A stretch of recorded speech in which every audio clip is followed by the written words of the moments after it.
The man known to history as King Edward I was born at some stage on the night of the 17th of June 1239, or the early hours of the 18th, at the Palace of Westminster, which was then lying on the western outskirts of the City of London. His father was King Henry III of England, a monarch who had ruled the country from childhood, but was only just beginning to exercise some actual authority himself in his early 30s as Edward was born. Henry was an extremely pious, religious man who was devoted to the cult of St. Edward the Confessor, and he named his eldest son after the saint. His mother was Eleanor of Provence, a French noblewoman whom his father had married 3 years before Edward was born. Henry and Eleanor's marriage was a happy one in a time when royal weddings were often arranged for political purposes. In the years following Edward's birth, she and Henry would have 4 further children, a boy, Edmund, and 3 girls, Margaret, Beatrice, and Catherine. 3 of Edward's siblings would survive into their adult years, but Catherine died before her 4th birthday. Young Edward was born at a time when England was in the midst of considerable political turmoil. His grandfather, King John, who had ruled England from 1199 to 1216, had been a controversial and, in many ways, a weak ruler. In the early 1200s, he had engaged in a series of disastrous conflicts in France, which resulted in the loss of much of England's extensive territories in the north of the country to King Philip II of France, notably the Duchy of Normandy, which had formed the core of the English presence on the other side of the English Channel. Then, in the mid-1210s, John had faced a revolt by his own English lords, known as the First Barons' War. John initiated some political reforms before his death in 1216 in order to quell the unrest, including the Magna Carta, or Great Charter, of 1215, but the succession of Edward's father when he was just 9 years old ensured that there would be no quick end to England's domestic turmoil. Henry III was a pious and in many ways an honourable ruler, but he was ineffective in some other ways and easily dominated by court factions for much of his long reign. Consequently, Edward's younger years were dominated by unstable politics throughout England, further civil strife, an extensive revolt in Wales, and on the international stage, a failure to recover any of England's former territories in France. Eventually, Edward would be sucked into the civil strife of his father's reign, and he would often find himself in opposition to the king's own government. As was typical for royal children at the time, Edward was raised largely away from his parents in his own royal household. Letters from his father demonstrate a fatherly concern for the young prince, though perhaps not of the kind which would be typical today. In 1242, when he was around 3 years old, Henry expressed a concern that Edward didn't have good wine to drink. In his youth, Edward's care was handed over to Hugh Giffard, and then, in 1246, to Bartholomew Peche, a close friend of the king's. Serious concerns arose concerning Edward's health around this time, and these issues did not fully abate until the early 1250s. The details of how he was educated are unfortunately quite scant, but this was a time when there was a greater emphasis on pursuing martial abilities and other pursuits such as hunting and jousting than there was on academic accomplishment for a future king. As a result, Edward would be no scholar king.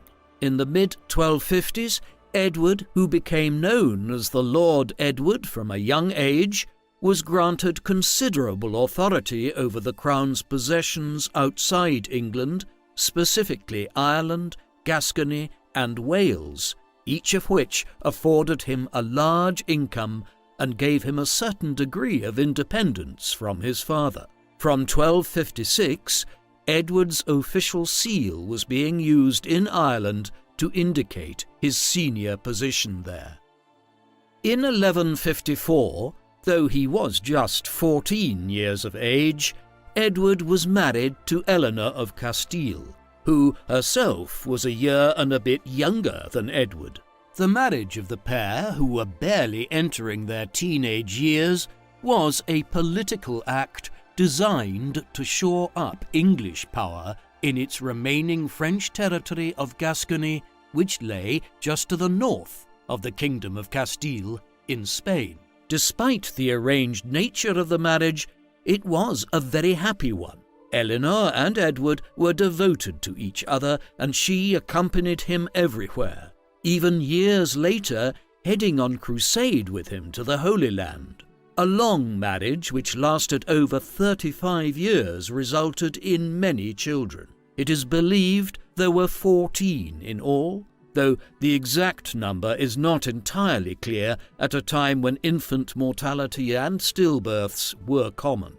These generally arrived in a 20-year period between 1264 and 1284, though only one son, the future King Edward II, survived into adulthood, as did 5 daughters: Eleanor, Joan, Margaret, Mary and Elizabeth, although Eleanor would die as well before she reached her 30th year.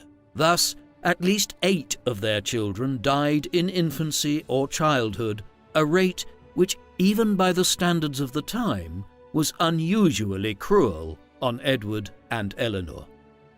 By the late 1250s, Edward was being pulled into the political strife of his father's reign.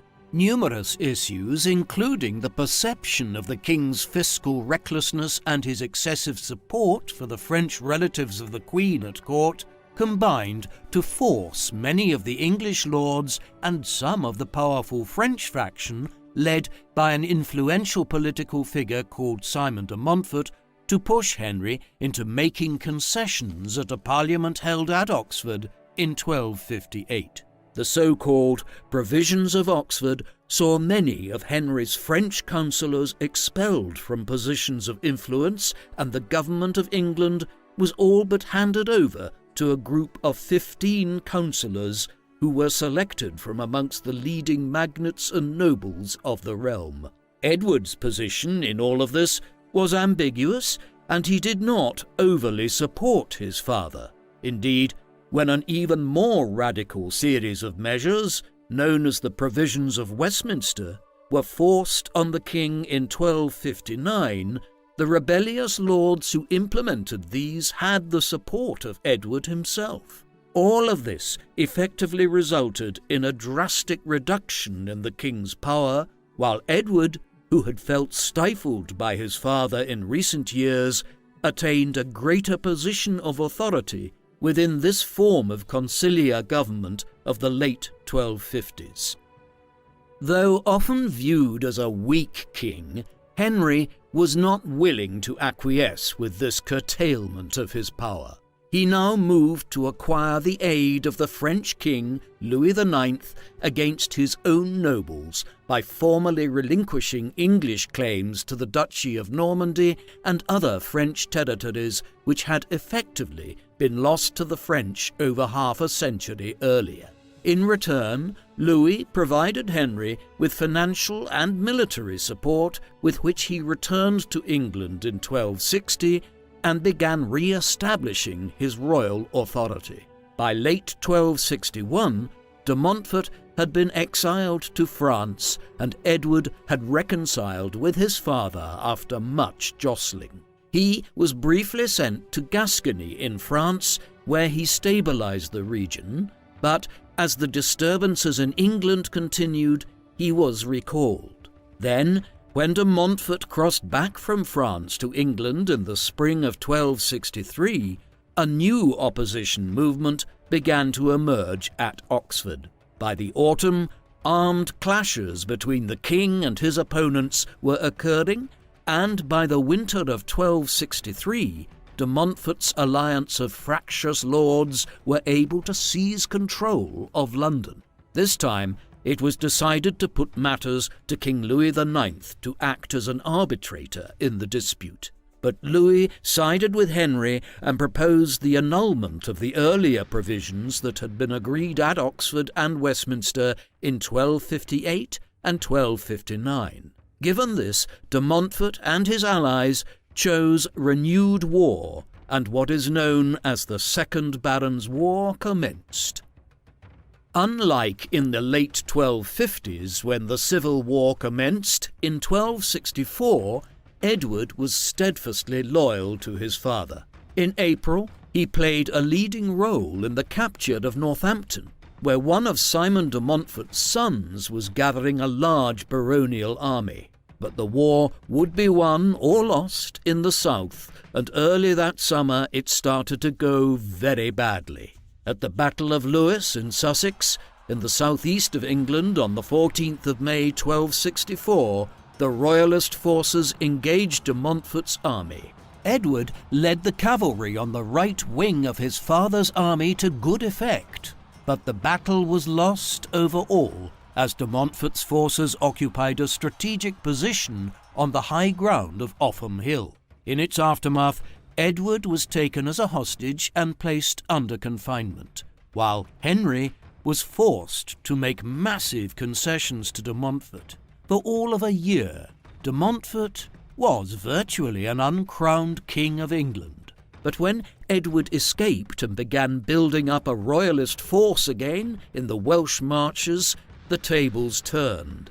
He was now effectively the head of the royalist cause, as his father remained a prisoner of de Montfort's. Concerted campaigns throughout the summer of 1165 brought much of the north and western England back under crown control, and de Montfort was forced to engage Edward in the field at Evesham on the 4th of August 1265. Here, Edward outmanoeuvred de Montfort before the battle, who was placed on the defensive from the offset. The result was a crushing victory for Edward, in the course of which de Montfort was killed, and the king was finally released. Victory at Evesham did not bring the war to an end. Campaigning continued through late 1265 and into 1266, before the last major stronghold, Kenilworth, was placed under siege. Edward briefly joined this action in the summer of 1266. The dictum of Kenilworth was issued in October, which laid out terms whereby those who had been in rebellion would be able to repurchase their lands from the crown. It was hoped by this that the garrison would surrender, but they refused and held out until December. By then, Edward had gone north to deal with further operations to mop up rebels there. A final push was made by the Lords on London early in 1267. It was led by the Earl of Gloucester, and posed a serious threat that the tide of the war could yet again turn. But Edward entered into negotiations with Gloucester, who was effectively bought off. With this, matters began to wind down. A more conciliatory line was taken towards those who were still in arms, which led to the laying down of weapons in many locations. Edward campaigned to the Isle of Ely in the early summer, which was seized with little difficulty, while a final push into the fens in early July saw the last of the rebels surrender. The Second Barons' War was over, and Edward had played a key role in victory for his father's cause. Plans were quickly initiated to reach a political settlement in order to bring the tensions that had caused the Second Barons' War to an end. The result was the Statute of Marlborough, which was issued in November 1267, whereby some of the legal and fiscal reforms that had been desired in the late 1250s and which Edward had briefly supported were implemented, this time with royal consent. It is unclear what part Edward played in the debates over these changes. Indeed, it is difficult to determine what his exact role in government was at all in the late 1260s. Disputes arose frequently involving him, one with the Earl of Gloucester, over their overlapping jurisdictions around the town of Bristol. There is some evidence of Edward being involved in royal councils, but certainly not on the scale that one would have assumed would be the case given his prominence in ending the war, though he did receive extensive estates in the land confiscations that followed the conflict.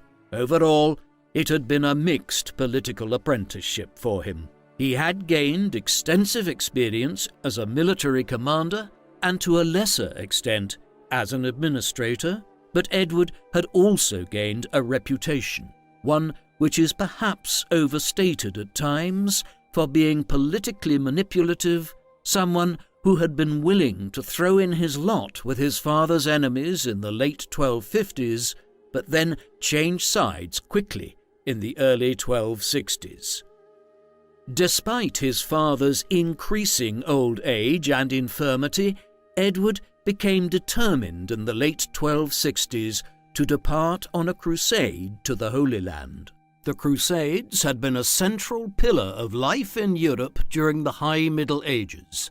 Beginning in the 1090s, the papacy had begun urging Christendom's monarchs, lords and knights that it was their solemn duty, as the faithful of God, to try to reclaim the Holy Land, and the city of Jerusalem in particular, from the Muslim heathens there. A first crusade in the final years of the 11th century had proved enormously successful, with Jerusalem and several other cities such as Antioch and Acre captured and 4 Crusader states established. However, in the course of the 12th century, these had declined and Jerusalem was eventually conquered by the Muslim Lord Saladin in 1187. Despite a concerted effort by Edward's great-uncle, King Richard the Lionheart, to reclaim it during the Third Crusade in the early 1190s, the city remained out of Christian hands, and the other Crusader states continued to decline into the 13th century, despite numerous further crusades. Edward's father had long hoped to head on crusade himself, but now Edward took up the mantle for him. In the early 1170s, Edward would head on what was to be the 9th Crusade, but which is typically referred to as Lord Edward's Crusade. Such was his centrality to it. It was preached in response to the threat posed to the remaining Christian presence in the Levant by the Mamluk Sultan Baybars. When the crusade had been called by the Pope, the French king and his sons had agreed to take the cross and travel to the Holy Land. As a consequence, Edward possibly felt duty-bound to do so on behalf of the English royal family, though there is little doubting that he was also an enthusiastic participant. The expedition was funded in part by the Crown, but Edward bore a considerable amount of the expenses through his own household, a not inconsiderable burden. Approximately 225 knights agreed to travel with the prince, and these were complemented by several hundred further troops and auxiliaries. Most of these were royalists who had fought on the Crown's side in the civil conflicts in England of the 1250s and 1260s, and there was a reluctance by many of those lords who had only recently reconciled with the Crown to engage in the royal expedition. As a result of all this, the crusade which set off from England in the summer of 1270 was a decidedly small one by comparison with some of its forebears. Recruitment had been difficult, and even the financing precarious, and based to a considerable extent on a loan of £17,500 from King Louis IX of France, the leader of the much larger French contingent, with plans for some taxes to be raised in England to pay for it retrospectively. Edward's army was travelling behind the much larger French contingent, and when he finally caught up with them in the late autumn of 1270 at Tunis in North Africa, he learned that King Louis IX had died of dysentery some weeks earlier. There, the new leader of the French contingent, Charles of Anjou, entered into a negotiation with the Emir of Tunis whereby the expedition would be diverted to Sicily in order to see to matters in Italy, where the French had become involved in the south of the country some years earlier. Edward was indignant with this diversion and instead elected to continue with his small contingent along the original route and headed eastwards as planned, landing at the Crusader stronghold of Acre in the Holy Land in mid-May 1271. The Lord Edward's crusade possibly scored an immediate victory upon his arrival. The Christian port was threatened by the Mamluk leader Baibars at the time, and some of the contemporary sources suggest that Edward's arrival prevented an onslaught on the town. However, the Arab sources are altogether less congratulatory of the English lord on this count. In any event, when Baibars did appear outside the walls of Acre early that summer, with far superior forces than Edward possessed, he could have almost certainly taken the town had he decided to besiege it. Edward's admittedly meagre forces spent over 6 weeks ensconced at Acre before finally making a foray to St. George de la Beyne, about 25 kilometres from the town. The piercing summer heat and some food poisoning stalled any efforts to proceed further. A campaign against Cacun, about 65 kilometres from Acre in the early winter, was more successful and resulted in the defeat of a Muslim force outside the town, but the main citadel could not be taken, and the Crusaders eventually retreated to Acre once again. Ultimately, the issue was that little could be achieved with the very limited resources in men and money available to Edward following the French abandonment of the Crusade a year earlier.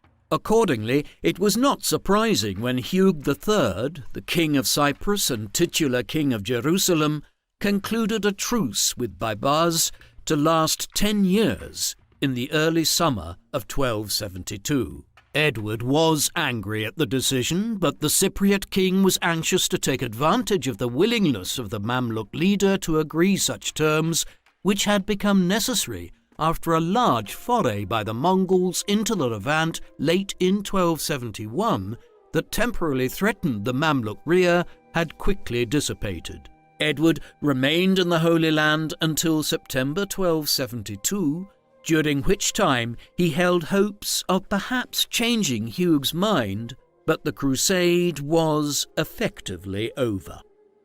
Probably the most notable incident during Edward's time in the Middle East occurred one night in his bedchamber when he was attacked and almost killed by an assassin. It is unclear who ordered his death, as some accounts state it was Baibars, whereas others say it was ordered by a mysterious old man of the mountains who was a leader of a fanatical Islamic sect. During this attempt on his life, Edward was able to fend off and kill his assailant, but was stabbed with a poisoned knife during the struggle. His wife, Eleanor, according to accounts, then sucked the poison from the wound, possibly saving her husband's life in the process, and the two then left the Holy Land in September 1272, as it was evident that their lives were in danger and also that little more could be done to further the Christian cause.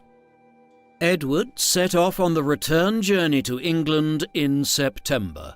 He left behind a Crusader presence which was living on borrowed time. In the years that followed, pressure on Acre from the Mamluk and others continued, and Edward, like his contemporary monarchs across Europe, would receive repeated calls for further aid to be sent throughout the 1270s and 1280s. These were not heeded in any substantive way, and finally, in 1291, the Crusader presence in the Holy Land was brought to an end nearly 200 years after it began, when Acre fell to the Mamluks.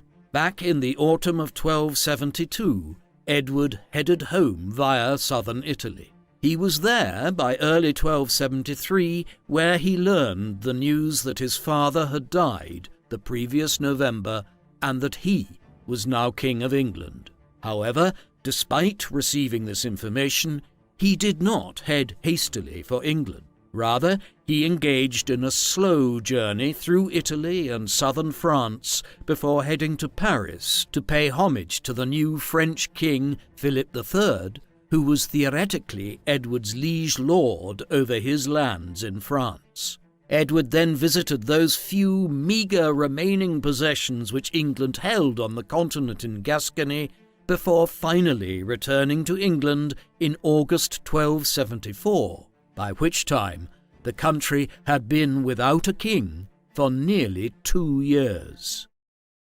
Plans for Edward's coronation had been underway well before his eventual landing in England on the 2nd of August 1274. Consequently, it was possible for the ceremony to be held just over 2 weeks later, on the 19th of August. Disputes invariably arose concerning precedence, with Edward's brother Edmund pushing for him to be given a greater role as he had acted as steward of the realm during Edward's absence, while a perennial argument at medieval royal coronations over the seniority of the Archbishops of Canterbury and York saw the latter excluded altogether from the ceremony. Otherwise, things went smoothly, and the celebration took place on a grand scale. An enormous banquet involving thousands of cows, oxen, pigs, and chickens was to be held, while other staple fare of the medieval and early modern periods, such as swan, cranes, and goats, were prepared. Westminster Abbey was redecorated at considerable expense. When the coronation finally came, it was the first to involve the coronation of both a king and queen of England since the Norman conquest over 200 years earlier. The Archbishop of Canterbury, Robert Kilwardby, placed the crown on Edward's head, which he duly removed, affirming that he would not wear it again until the lands England had lost under his father were reclaimed. Thus did he affirm that it was the beginning of a new age. The man who had just become king is often represented as a dour Machiavellian, but this is not precisely accurate. Standing at 6 foot 2 inches, Edward acquired the name Longshanks on account of his unusual height at a time when few men reached 6 foot. By the time he was crowned, the blonde hair of his youth was beginning to darken, and it would turn grey in his middle years. He spoke with a very slight lisp, but with purpose and persuasively. In religious terms, he was orthodox and made the conventional donations to churches and monasteries while hardly being possessed of anywhere near the religious devotion of his father. He was probably not well read, but expressed his cultural proclivities through his patronage of architecture and painting, notably supporting Walter of Durham, who did much to decorate the interiors of Westminster Abbey. By disposition, he could be good-natured and amiable, but also prone to violent outbursts. He enjoyed hunting and was a keen supporter of the tying of the Arthurian legend to the English monarchy.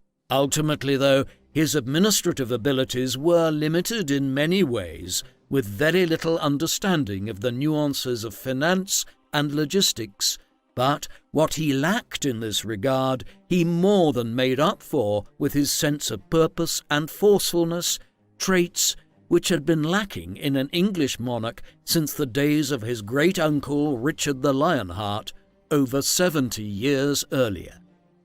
One of the first issues that arose for Edward as king back in England came from the west in Wales. The Normans had established a significant amount of control over Wales following their conquest of England in the 11th century, and that had been maintained and even strengthened for much of the 12th century, but the weakened state of the English crown during the reigns of Edward's grandfather and father had seen a succession of rebellions there by the Welsh princes, notably Llywelyn ap Gruffydd, in an attempt to re-establish Wales's independence from England again. However, ap Gruffydd failed to realise that the English crown's position was stronger by the 1270s. Therefore, Edward expected Llywelyn to pay homage to him as his ancestors had done as a matter of course. His grandfather, Llywelyn the Great, for instance, had paid homage to both King John and Henry III in the 1200s and 1210s. Thus, when Llywelyn invaded English territory in the March region, Edward considered it the actions of a rebellious subject and became determined to act against him. He was aided in this by the fact that ap Gruffydd had alienated several of the other Welsh princes who had sought refuge at the English court. Thus, in the summer of 1277, Edward, at the head of a great royal army of 15,000 men, advanced into northern Wales with a fleet in support. No violence was needed. Llywelyn realised that this overwhelming show of force was an indication that his ambitions needed to be tempered, and he came to terms with Edward through the Treaty of Aberconwy, whereby his authority was severely curtailed in Wales, and he agreed to pay a huge indemnity of £50,000 to the English crown. Consequently, the homage of the Welsh lords, which had been paid to kings such as Henry II in the 12th century, was quickly re-established under Edward. This certainly did not settle the matter. A new war broke out 5 years later in 1282, and on this occasion Edward faced a combination of the Welsh princes, many of whom had allied with him in 1277, but who were disillusioned at his failure to sufficiently reward them for their aid in the aftermath of that invasion. Llywelyn's brother Dafydd initiated proceedings by attacking Harden Castle in April, which was followed by further attacks on English castles in the region. Edward showed a similar resolve to that which he had demonstrated 5 years earlier. As he perceived it, Llywelyn and the other Welsh lords were not independent princes of a foreign land, but rebels of a country long controlled by England who were refusing to pay proper homage to him as their monarch. This was a mindset which Edward would employ later towards England's northern neighbour as well. A large host was once again assembled and sent into northern Wales to surround the ap Gruffydd stronghold in Snowdonia. When Llywelyn subsequently attempted to break out of the encirclement into central Wales, he was killed in action at Irfan Bridge on the 11th of December 1282, while efforts to continue to war by his brother Dafydd were ineffective. Thus, the last Welsh stronghold surrendered in April 1283, just 1 year after the war had commenced. Dafydd ap Gruffydd was handed over to Edward's government shortly thereafter and executed, thus breaking the resistance of the foremost opponents of English intervention in Wales. Victory in 1283 saw one of the most thorough English reductions of Welsh independence ever seen. The Statute of Wales was passed in 1284 and extended English systems of government into Wales. New English-style counties were created and English local government introduced. Many Welsh nobles were disinherited and their lands granted away to English followers of Edward. To cement this new imposition of English rule, a comprehensive programme of castle building was also undertaken at sites like Conwy, Carnarvon and Harlech. New towns quickly emerged at these same sites, and others such as Flint, Aberystwyth and Rhuddlan, while efforts were made to anglicise existing Welsh towns. Yet there were limitations to all of this, and it should not be assumed that Edward I completed the English conquest of Wales. Rebellions broke out in 1287 and again in 1294, the latter requiring a huge injection of English military power. Almost 30,000 men were involved in one fashion or another before the revolt was finally suppressed in the spring of 1295. All in all, the endeavour distracted Edward from issues he was facing elsewhere by the 1290s and had cost the Crown an enormous sum of £55,000 to crush, highlighting how precarious control over Wales would remain for many years to come. The issue of financing such armies as were employed in Wales at various points between the mid-1270s and the mid-1290s was a major concern for an administration that aimed to reassert English power in a substantial fashion on several fronts. A major overhaul of the English finances and government was undertaken as a result to increase the inflow to the Exchequer. No sooner had Edward been crowned than he appointed a close ally, Robert Burnell, as Chancellor of the Exchequer. Burnell immediately announced a commission of inquiry into various aspects of the government finances and administration, the primary purpose of which was to identify concealed lands which the Crown had title to, but records of which had been lost. Though the results were mixed, this inquiry did influence the formation of the extensive Statutes of Westminster, which were promulgated in the spring of 1275.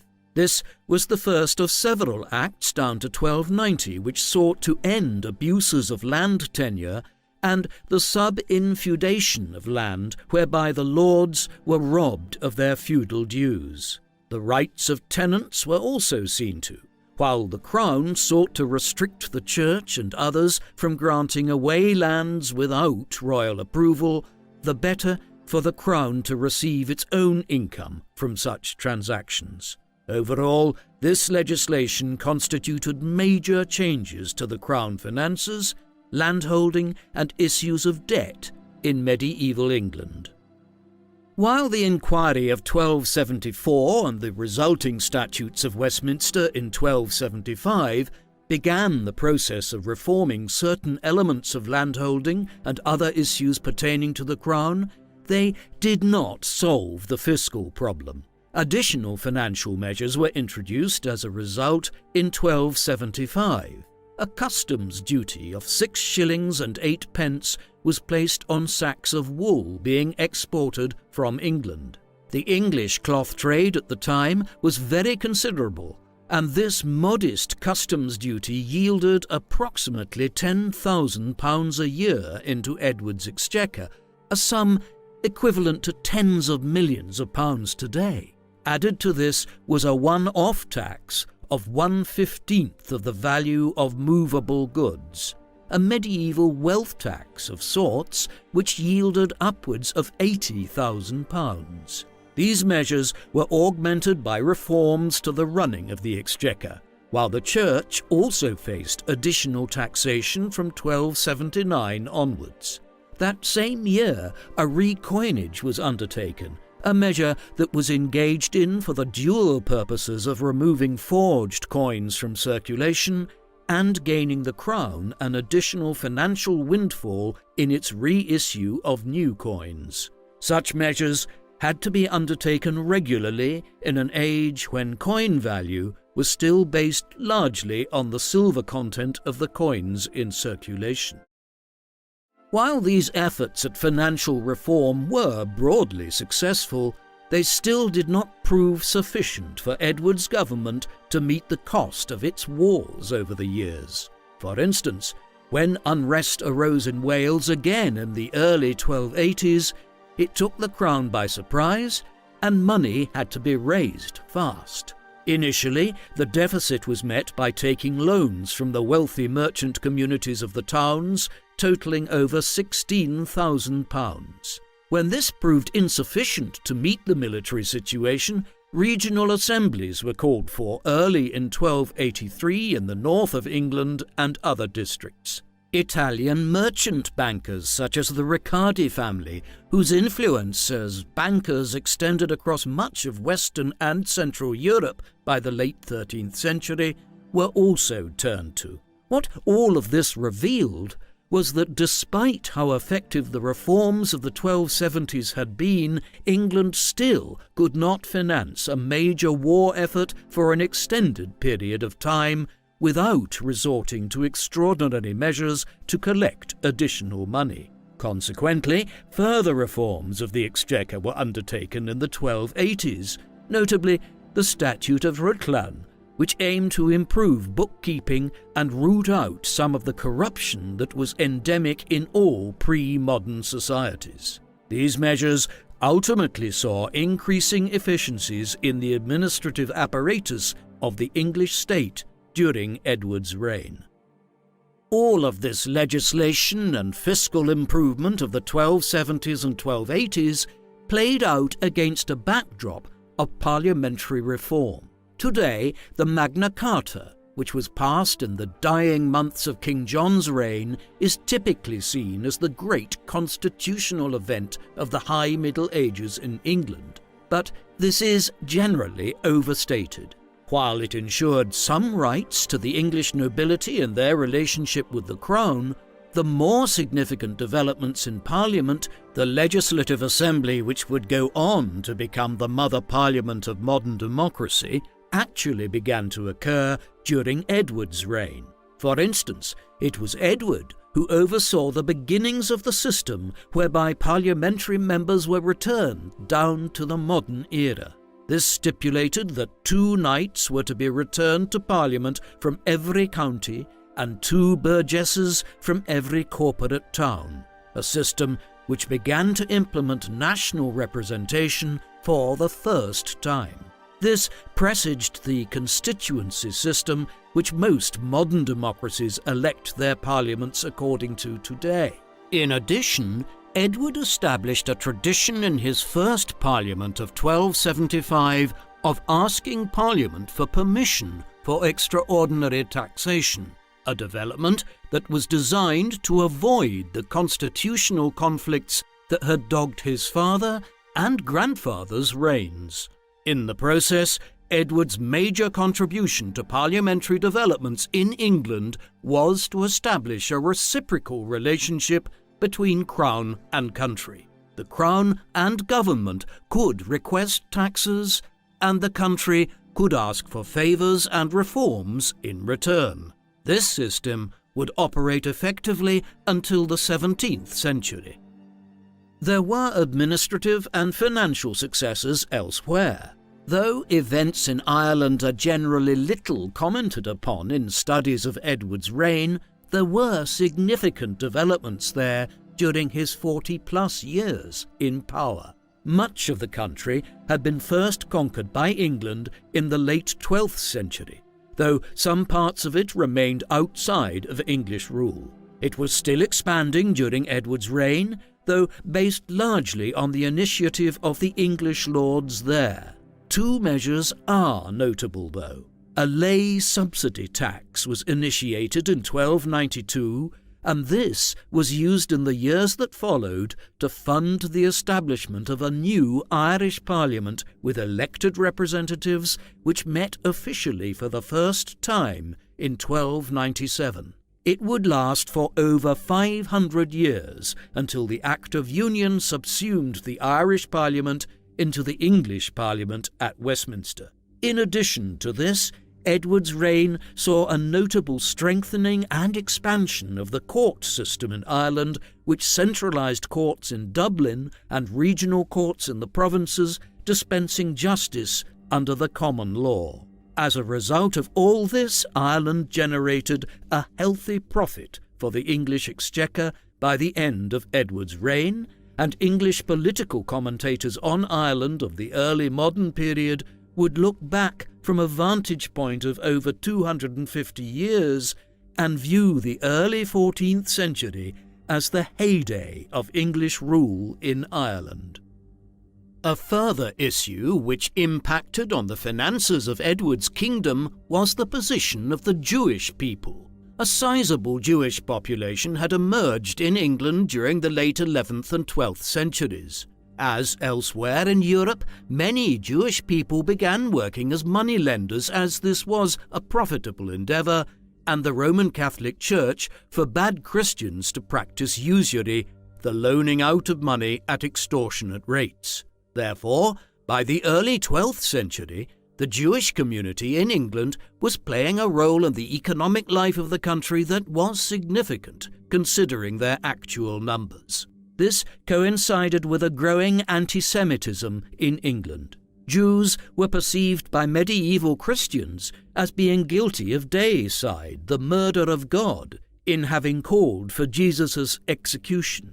This, combined with the issue of Jewish money-lending and role in the economy, had led to increasing persecution of the country's Jewish community during Edward's father's long reign, notably in extorting heavy sums of money from the country's Jews through extraordinary taxation on them and the application of heavy pressure on the country's Jewish people to convert to Christianity. Edward increased these anti-Semitic policies as soon as he became king.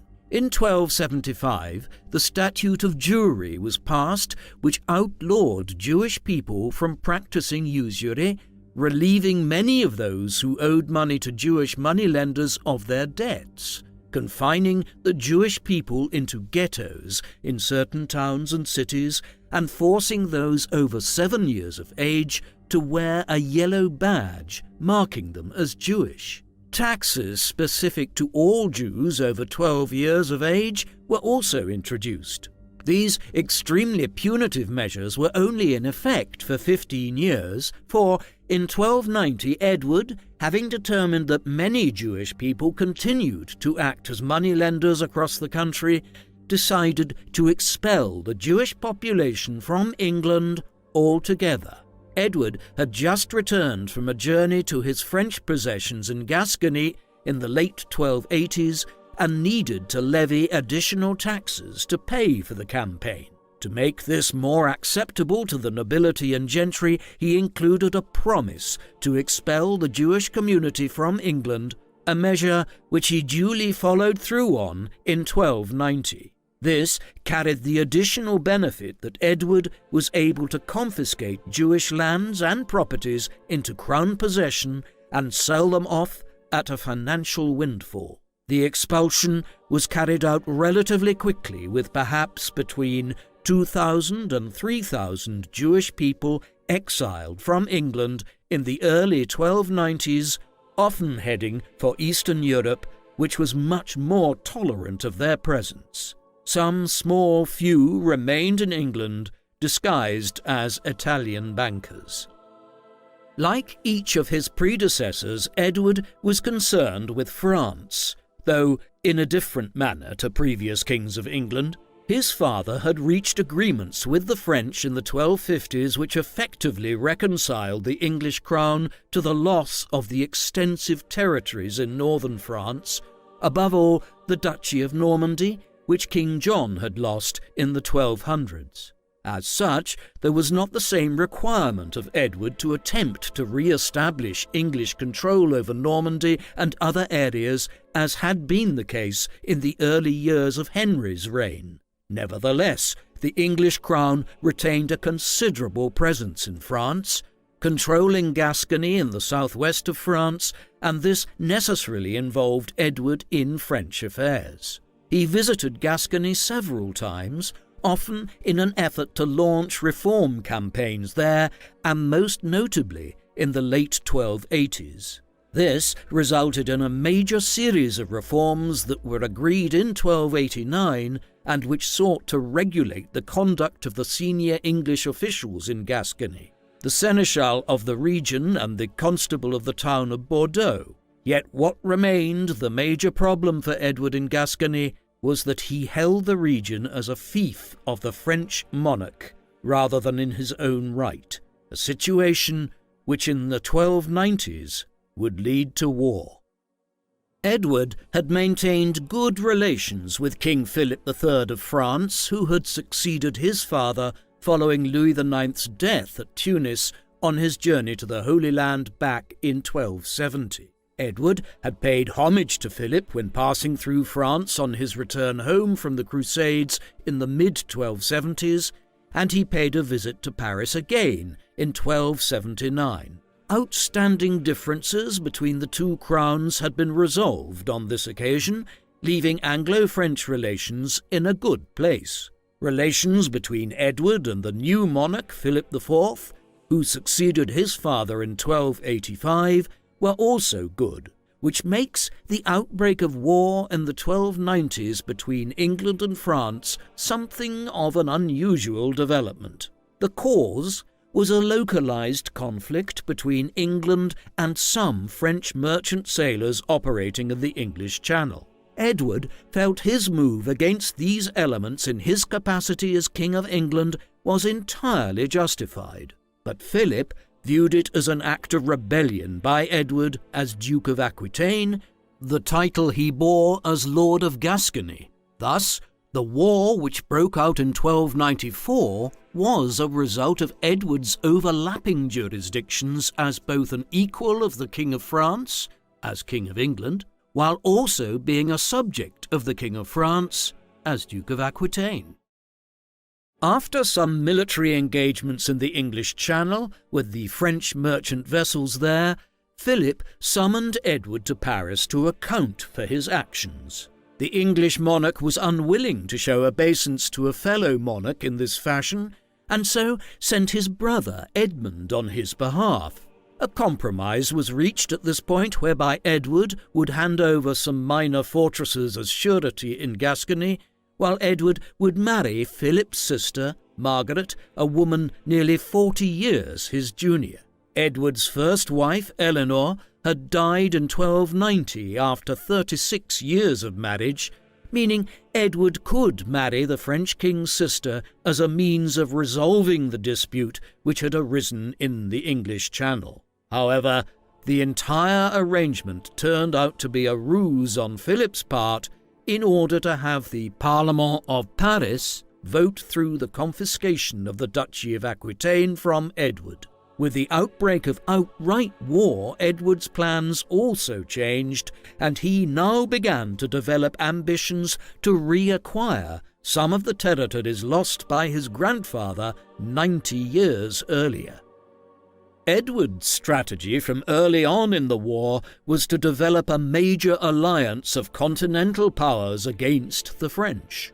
In particular, he sought allies amongst the many principalities of the Low Countries and Western Germany, which in the late medieval period were divided into dozens of small dukedoms, counties, and city-states, and with the powerful Duke of Burgundy, who controlled extensive territories in eastern France.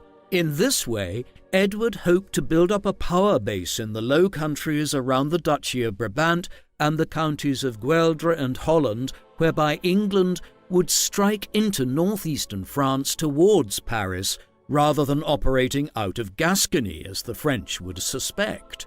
This action was delayed until 1297, by which time the English had encountered mixed fortunes in their clashes with the French in Gascony.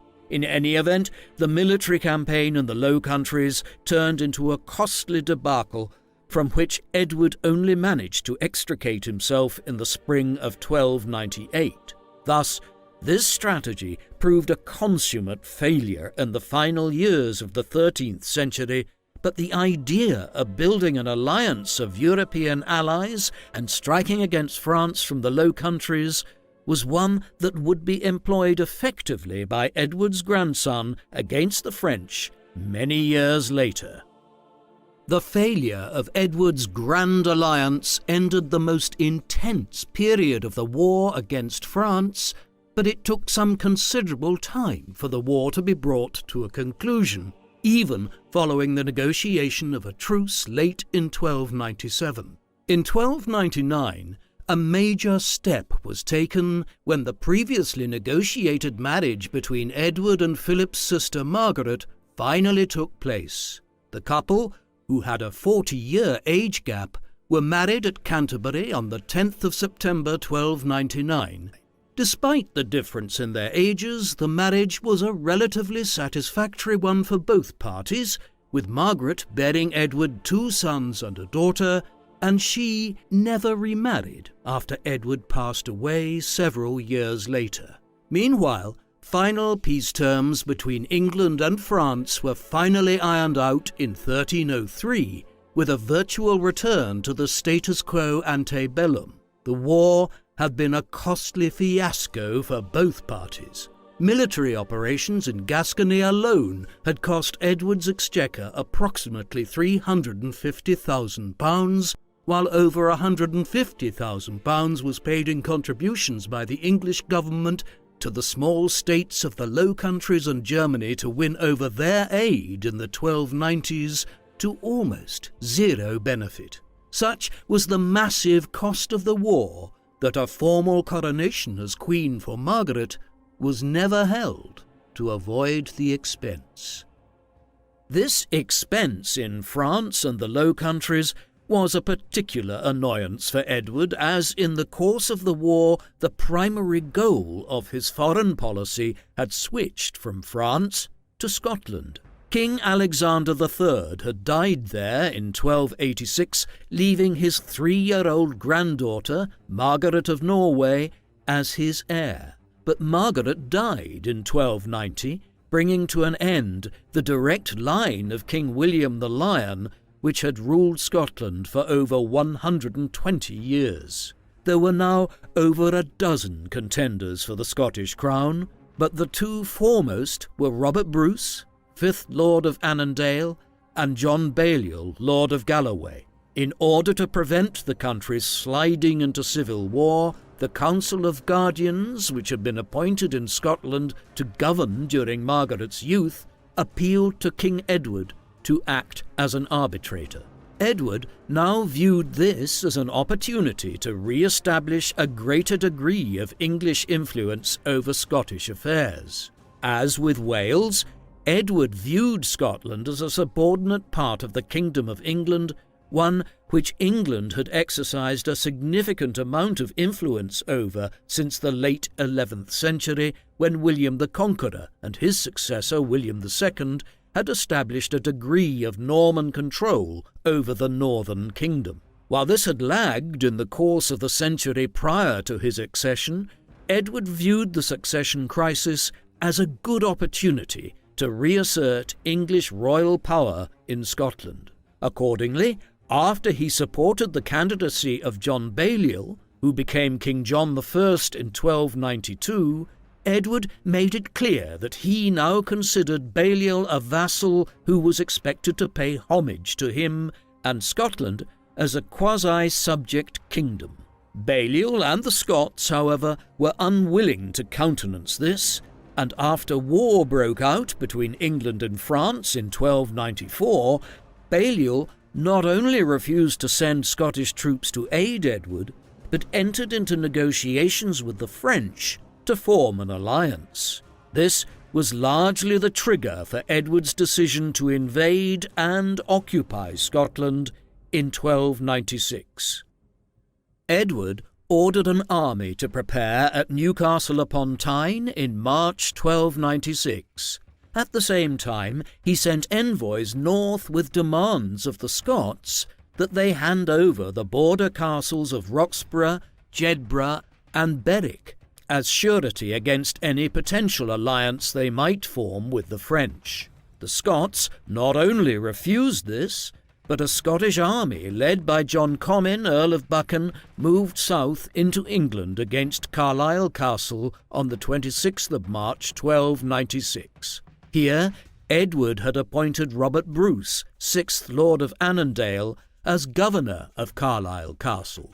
It is indicative of how some Scottish lords at the time did indeed view Edward as a sovereign with some considerable rights over Scotland, that they were willing to engage in service to the English monarchy even within England. Bruce's son and namesake would play a major role in the events which would follow over the next 30 years in Anglo-Scottish relations. Comyn failed to seize Carlisle Castle, though his forces did set fire to the town, while further border raids followed by the Scots throughout April. This, however, was as good as military affairs would proceed for the Scottish in 1296. In late March, Edward led his forces across the River Tweed into Scotland. They seized Berwick, at that time the southern outpost of Scotland, within days, and Edward made his headquarters here for some time while he planned his next move as the Scots prepared their forces near Dunbar Castle, a few miles up the coast of Scotland from Berwick. It was here that the early stage of what would become a long 30-year war between England and Scotland would be decided. The Battle of Dunbar was fought between Edward's forces, led by John de Warenne, 6th Earl of Surrey, and the Scots, led by John Comyn, Earl of Buchan, on the 27th of April 1296. It appears from the surviving evidence that this was largely a clash between two relatively small cavalry forces consisting of perhaps a few hundred heavy cavalry on both sides. The Scots held a strong position on the high ground, but their lines broke up when they believed that the English were leaving the field. Consequently, an organised English cavalry charge routed the Scots and sent them fleeing. About 100 Scottish lords and knights were taken prisoner, and the following day, when Edward appeared in person, Dunbar Castle surrendered. In the aftermath of the battle, several other major castles across lowland Scotland simply surrendered to Edward's invading forces. Edinburgh Castle held out, but also fell after a week-long siege. Thus, a brief campaign had ended in total victory for Edward. King John Balliol surrendered, hoping for mercy, but Edward had him stripped of his crown and sent him south to captivity in England. Shortly afterwards, Edward headed south himself with the Stone of Scone, the traditional inauguration stone of Scottish kings, in his train. The importance of this was clear. John was no longer King of Scotland, and the country would have no other king but Edward. Henceforth, Edward viewed this as the simple culmination of a process that had begun over 200 years earlier, when William the Conqueror and William II had begun asserting a degree of English control over Scotland. In the aftermath of the campaign of 1296, the government of Scotland was largely handed over to Englishmen, with English garrisons established at key locations throughout the country. However, the victory had ultimately been far too easily won, and the back had never really been broken on Scottish resistance. Moreover, as Edward became once again preoccupied with events in France, the opportunity was quickly presented in 1297 for a revolt. This was led by three individuals: Robert Bruce, who would many years later become a king of Scotland himself, was the grandson of Robert Bruce, who had been a contender to the throne back in the early 1290s before Balliol was made king. A second rebel leader was Andrew de Moray, a prominent esquire from northeastern Scotland. The third, and certainly the most famous, was Sir William Wallace. Despite latter depictions of him as a romantic rebel of the commons, Wallace was a member of the lesser nobility of Scotland. Acting independently of each other to begin with, the trio managed to incite popular revolts against English rule across the country, which culminated in a first major victory over English arms at the Battle of Stirling Bridge in September 1297. Moray was fatally wounded at Stirling Bridge, and Wallace was consequently chosen in its aftermath as Guardian of Scotland, a regent of sorts elected by the Scottish nobles in the absence of a Scottish monarch. For the time being, Edward was in no position to retaliate. In 1297, he was busy overseeing the long-planned, coordinated action with his erstwhile allies in the Low Countries. Perhaps most significantly, he faced the most serious bout of domestic unrest of his reign within England itself, as the nobility and church leaders expressed several grievances over the cost of the wars in France, Scotland and Wales, and the lack of proper consultation with them by the monarch. Edward who was more than aware of the troubles fractious nobles had caused both his father and grandfather, moved swiftly to justify his actions, issuing a long letter in which he apologized for his recent overbearing rule, but arguing that this was needed to bring the wars to a swift conclusion. This did not entirely placate the nobles, who petitioned for an amendment to Magna Carta, the great charter which King John had agreed with his nobles in 1215 to enshrine respect of their rights. While this was not granted, there were promises made that the extraordinary requirements being made of the nobility would not be asked of them again. Inadvertently, the revolt in Scotland may have aided his cause, as when the Scots began raiding into northern England in the aftermath of the Battle of Stirling Bridge, it convinced many in England that Edward's pleas for extraordinary taxation and other requests at this time, in light of the emergency, were justified. Edward quickly responded to the incursion of the Scots when he returned to England from Flanders in the spring of 1298. A large army of upwards of 20,000 troops was quickly assembled and led north by Edward, many of them being Welsh infantry, which had been pressed into service to demonstrate their loyalty after the major Welsh Revolt of the mid-1290s. They assembled at Roxburgh in late June, and it was from here that Edward proceeded north towards Falkirk. Here he met Wallace's army in the field on the 22nd of July, 1298. Edward's forces were far numerically superior to the Scots, but the large Welsh contingent was fractious. The Scots numbered some 6,000 men, comprising approximately 4,000 long spearmen, who formed into 4 schiltrons, hedgehog-like phalanxes used to break any charge, including those by heavy cavalry. The gaps between these were then filled by approximately 500 cavalry and over 1,000 archers.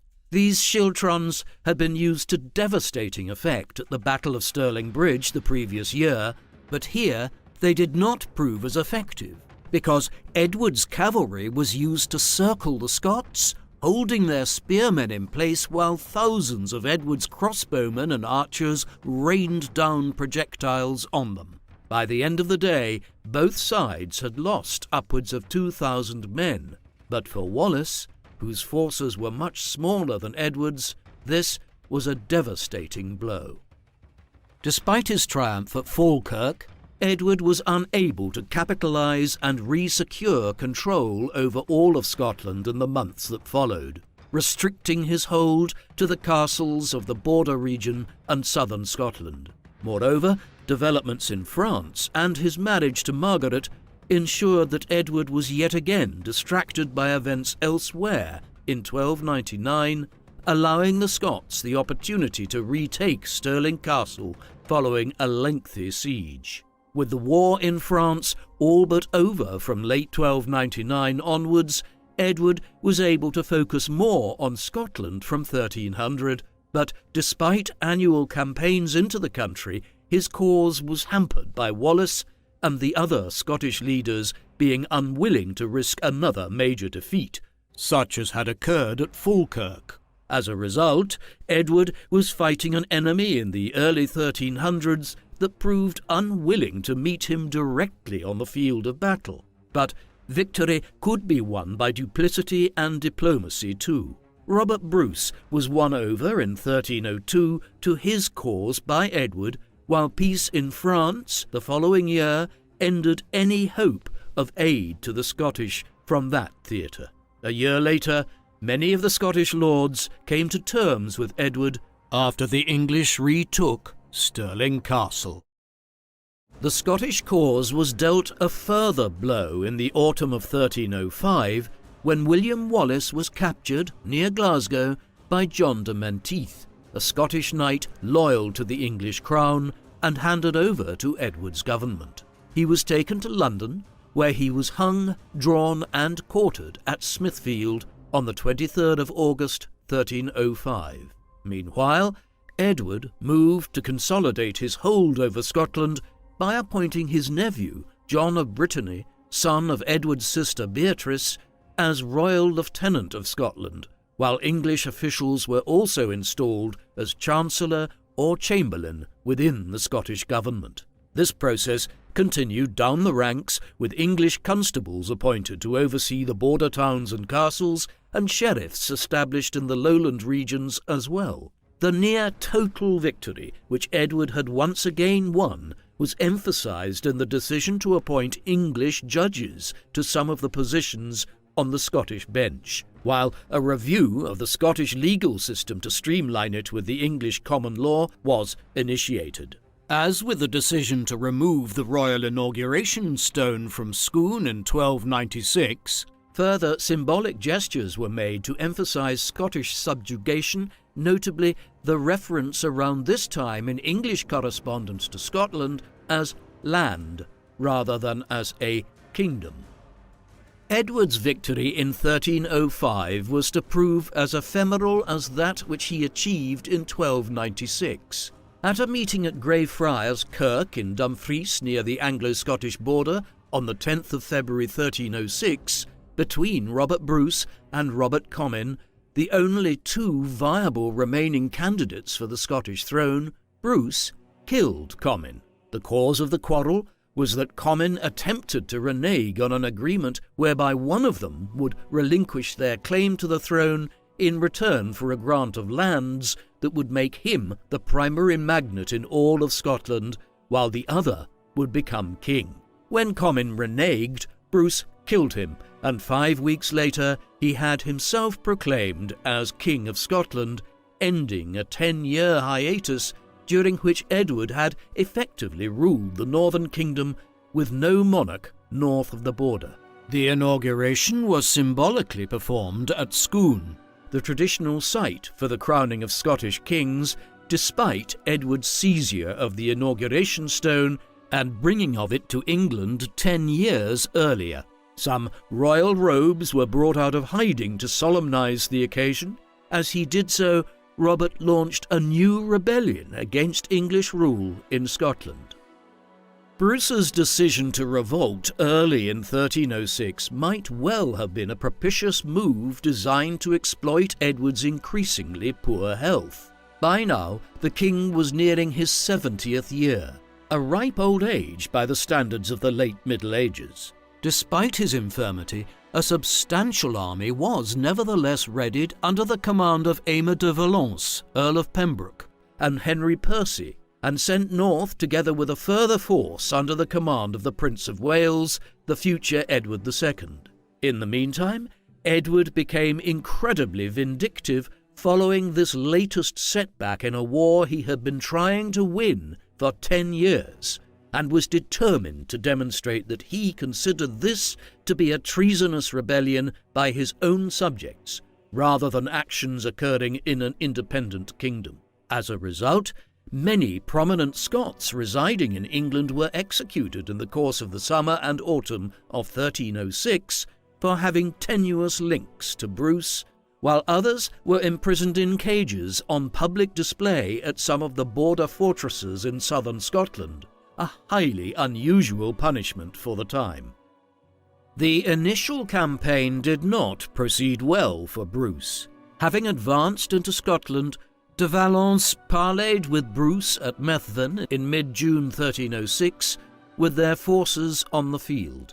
It being late in the day, both sides agreed to wait to do battle until the next day, but as Bruce's forces bivouacked several miles away that evening, de Valence's forces fell on the Scots in a highly dishonourable breach of the English commander's word. Heavy losses were sustained, and Bruce only barely managed to fight his way out of the slaughter. Then, on the 13th of September, the Prince of Wales captured Kildrummy Castle from the Scots, taking Bruce's brother Nigel captive and several other senior supporters of the Scottish king. One of these, Sir Simon Fraser, was taken to London and executed despite having been a former courtier at the English court. This was in keeping with Edward's policy of showing no mercy towards any supporters of Bruce's cause throughout 1306. The king himself remained in no fit state health-wise to command on the field, and despite Bruce's campaign being at a low ebb in the autumn and winter of 1306, matters began to turn early in 1307. Bruce spent the winter either in the Hebrides of western Scotland or the Orkneys, building up his support in the Gaeltacht of Scotland, while possibly also visiting Ireland. Reinforced, he returned to the Scottish mainland early in the spring of 1307 and began a guerrilla war in southwestern Scotland. Ominous signs that Edward would not be able to reverse the situation again in Scotland were seen in April 1307, when Bruce first won a small victory over de Valence's men at the Battle of Glentrool, and then a much more decisive win at the Battle of Loudon Hill in Ayrshire. Here de Valence led as many as 3,000 men against a force of under 1,000 Scots led by Bruce, but the Scots utilised the terrain effectively to nullify de Valence's numerical superiority. Spearmen were used to the same effect as at Stirling Bridge years earlier to gain a major victory for Bruce over the English. Edward was apparently furious with these new reversals, which signified an end to the possibility of any quick overcoming of the fresh unrest in Scotland. This was the context in which King Edward I's life came to an end. Several weeks after the loss at Loudon Hill, he reviewed some of the English troops amassed at Carlisle Castle near the border before finally proceeding north towards Scotland, despite his poor health. His condition immediately deteriorated as he contracted dysentery, and while camped at Burr by Sands just south of the Scottish border on the morning of the 7th of July 1307, Edward Longshanks died. A tradition holds that Edward's deathbed wish was that his heart be carried to the Holy Land as part of a new crusade which the king had always had ambitions to launch, but had never found the time propitious to do so. He would have died that summer morning, in his 68th year, believing that much of his life's work was at least incomplete and perhaps heading towards failure, as Scotland had recently acquired its first king after a 10-year hiatus, and Bruce had won several victories on the field of battle against Edward's forces. Moreover, it must have been clear to him that no matter how often he sent large armies into Scotland and established a seeming control over the country, it always ended up in rebellion within months. He was succeeded by his son, Edward, Prince of Wales, with whom ominous signs of his reign being dominated by powerful favourites had already emerged. After a few further months of campaigning in Scotland, Edward headed south and was crowned king in February 1308.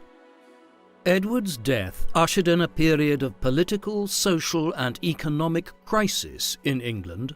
His son's 20-year reign was chaotic, with Edward II favouring a range of political favourites who aroused the enmity of the wider political community of England. This was compounded in the mid-1310s when a run of very poor weather struck Europe. In 1314, this led to nearly 150 days of continuous rain, followed by widespread harvest failures, which led to one of the most catastrophic famines in the continent's history. Simultaneously, an outbreak of a very virulent form of cattle disease occurred, which saw livestock numbers plummet. Tens of thousands died across England as a result of these events. And while Edward II's successor in 1327, Edward III, proved a far more capable ruler, Europe was ravaged by one of the most catastrophic plague epidemics in human history, the Black Death, in the 1340s and 1350s, killing upwards of half of the population. It is perhaps a measure of the strength of the English state that had emerged by the end of Edward I's reign that his grandson, Edward III, was able to wage a sustained war against France to try to resurrect England's territorial empire on the continent in the face of such demographic and economic chaos, as was wrought by the famines and plagues of the 14th century. Ultimately, however, Edward's efforts to bring Scotland under English rule ended in failure following his own death. In the late 1300s, Robert Bruce became the undisputed leader of the Scottish independence movement. As his forces grew, he placed ever greater pressure on the English presence in Scotland after victory at the Battle of Loudon Hill in the closing weeks of Edward's reign. Another battle was won at the Brander Pass in 1308 before expelling the English from Edinburgh. However, the ultimate conflict did not occur until 1314, when the Scots won a striking victory over Edward II's forces at the Battle of Bannockburn. A year later, Bruce's brother Edward invaded the north of Ireland, beginning a 3-year campaign designed to weaken England's resolve to remain in Scotland by opening a second front across the Irish Sea. Still, the war waged on, and in 1320 the Scottish nobility issued the Declaration of Arbroath, affirming their independence from England, a position which was given papal approval in 1324. Even so, it was not until a further major victory on the field of battle in 1327, at the Battle of Stanhope Park, that the war which Edward I had started over 30 years earlier was finally brought to an end with the Treaty of Edinburgh-Northampton in 1328, whereby England finally acknowledged Scottish independence and Robert Bruce as King of Scotland. King Edward's body was embalmed after his death in Scotland and brought south. It lay in state at Waltham Abbey for some time before he was finally buried in Westminster Abbey on the 27th of October 1308, nearly 4 months after his death. His tomb was fashioned in a plain manner from Purbeck limestone, a stone mined from the island of Purbeck in Dorset. This was not ornate, and there was no royal effigy added to the tomb.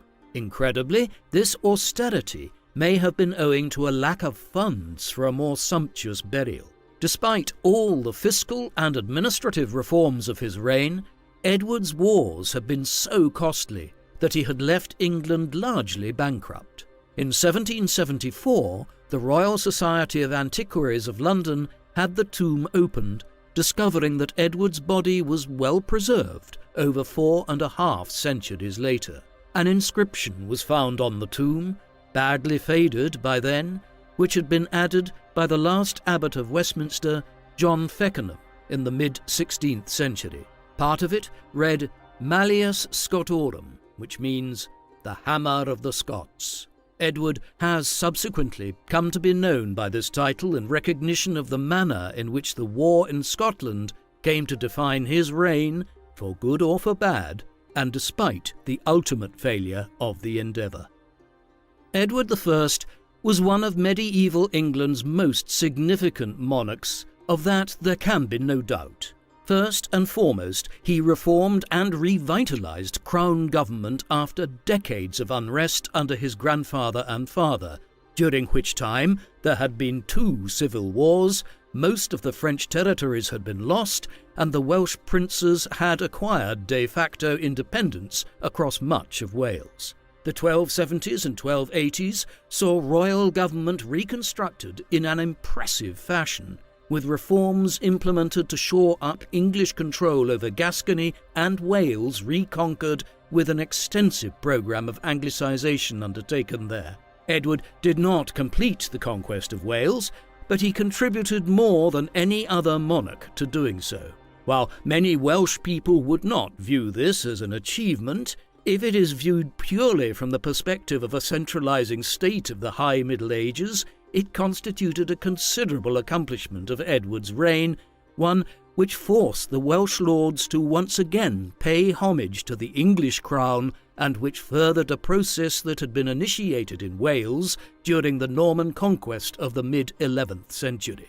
At home, although he was not really an administrator himself, Edward appointed a number of capable individuals to senior ministerial positions, and these oversaw a programme of reform which reformed English land law, the collection of taxes, and various other measures which strengthened the English fiscal and administrative state and made it capable of waging the wars of the second half of Edward's reign. However, the problems of Edward's reign began to mount in the 1290s. From 1292, when he supported John Balliol's claim to the Scottish throne as a subject monarch, he was increasingly determined to bring Scotland under English rule. As with Wales, this must be viewed from the perspective of the late 13th century. Edward did not overtly perceive of himself as conquering a foreign nation. Rather, it was his view that he was reasserting a form of English rule in Scotland that had first been instituted under William the Conqueror and William II. Although it had lapsed in the intervening period to a considerable extent, he viewed the opportunity presented by the succession crisis there in 1290 as one through which he could force the Scottish lords to once again pay homage to him as their liege lord. However, matters became more complicated in 1294, when he became embroiled in a war with France, which presaged the 100 Years' War initiated under his grandson 40 years later. Edward's fleeting efforts in this respect proved enormously costly and yielded zero benefits to either him or the French. But it was in Scotland that things really turned sour. Edward must surely have felt like he had achieved a tremendous success in 1296 when he defeated the Scots and effectively subsumed Scotland into England, leaving the northern kingdom without its own king for the next 10 years, even one who had been selected by Edward to effectively act as a vassal like John Balliol was in 1292. But success in the north was always ephemeral. In 1297, under figures like Wallace and de Mornay, the Scots rose successfully. Edward twice more seemed to have reduced them in 1298 and 1305, but on both occasions no sooner had he returned to England and the dust settled than a fresh revolt arose. The final one, by Robert Bruce, in early 1306, who made himself King of Scotland after a 10-year interregnum, was never fully subdued and eventually resulted in Scottish independence being reacquired many years later. What do you think of King Edward I? Was he one of England's most contradictory kings? One who created a powerful, centralised English state, but one who also tarnished his legacy through his actions in Scotland and by his expulsion of the country's Jewish community? Please, let us know in the comment section, and in the meantime, thank you very much for watching.